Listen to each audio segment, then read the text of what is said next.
Good evening all student. मैं राकेश कुमार गुप्ता बलिया से। आज बात करते हैं संपत्ति अधिकार का विकास। ये 3 भागों में बांटा गया, हिंदू काल, मुस्लिम काल और ब्रिटिश काल।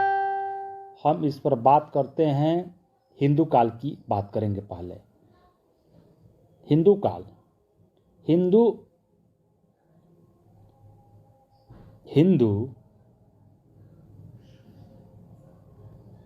हिंदू विदुशास्त्रियों ने बार बार कहा है कि राजा सरकार भूमि का स्वामी नहीं है, वह प्रजा के कब्जे की भूमि की उपज का हकदार माना गया है। राजा उपज के भाग का ही हकदार होता है।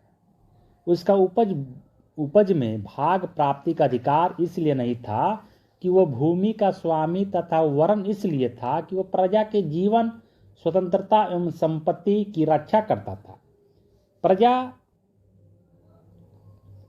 राजा को यह भाग फीस के रूप में दिया जाता था।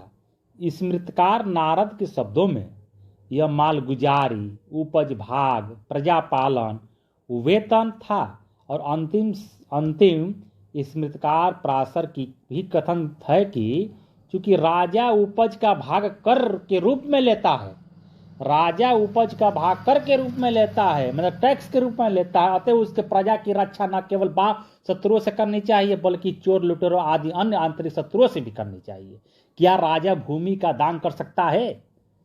इस पर विचार किया गया था। जैमिनी का कथन भी था कि भूमि दान में नहीं दी जा सकती, क्योंकि वह सभी की संपत्ति है। भूमि के विशिष्ट भाग पर जो काबिज व्यक्ति हो सकते हैं वे उसके स्वामी होंगे। सारी भूमियों पर कोई काबिज नहीं हो सकता, अतः उसका कोई स्वामी नहीं हो सकता। यदि राजा ने किसी व्यक्ति का कुछ गांव दान कर दिया है तो उसका अर्थ यह नहीं कि गांव के व्यक्तियों के कब्जे की भूमि भी राजा ने दे दी थी।